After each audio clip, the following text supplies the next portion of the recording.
Pourquoi tu as mal ici alors que la douleur vient potentiellement d'un autre endroit? Aujourd'hui, on va parler des trigger points, donc plus connus sous le nom de nœuds musculaires.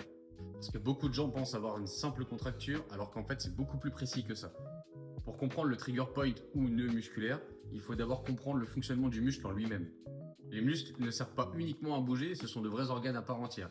D'ailleurs, ils représentent à peu près 40 à 45% du poids de corps, ce qui en fait donc l'organe le plus volumineux du corps humain. Les muscles ils sont en lien direct avec le système nerveux, la respiration, la posture.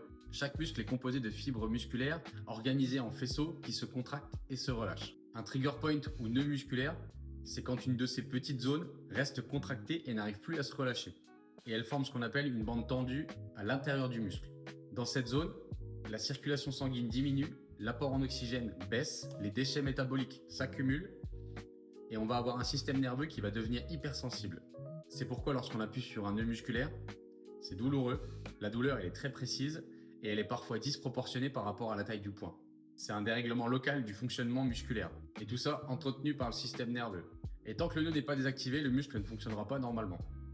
Il perd de la force, de la souplesse, il fatigue plus vite et il peut créer des douleurs à d'autres endroits. Ce qui est déroutant avec un trigger point, c'est que la douleur n'est pas toujours ressentie à l'endroit du problème. On appelle donc ça les douleurs projetées. Par exemple, un nœud au trapèze, il peut venir créer une douleur derrière les yeux, dans la tête. Un point dans la fesse, il va pouvoir irradier toute la jambe. C'est pour ça que masser là où on a mal, souvent, ça ne suffit pas. Il faut traiter la cause et pas seulement la zone douloureuse.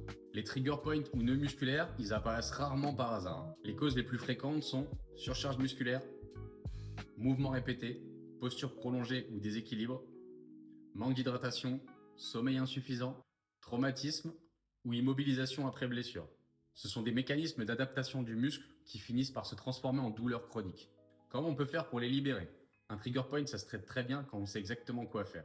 Pression ciblée pour relâcher, étirement juste après, massage profond, pose de ventouse et surtout correction des habitudes pour éviter que ça revienne. Le but, c'est pas juste d'enlever la douleur, c'est vraiment de redonner au muscle sa longueur, sa mobilité, sa souplesse. Alors si tu as une douleur qui revient toujours, un muscle dur en permanence ou une zone qui se bloque dès que tu forces un peu, il y a de grandes chances que ce soit un trigger point.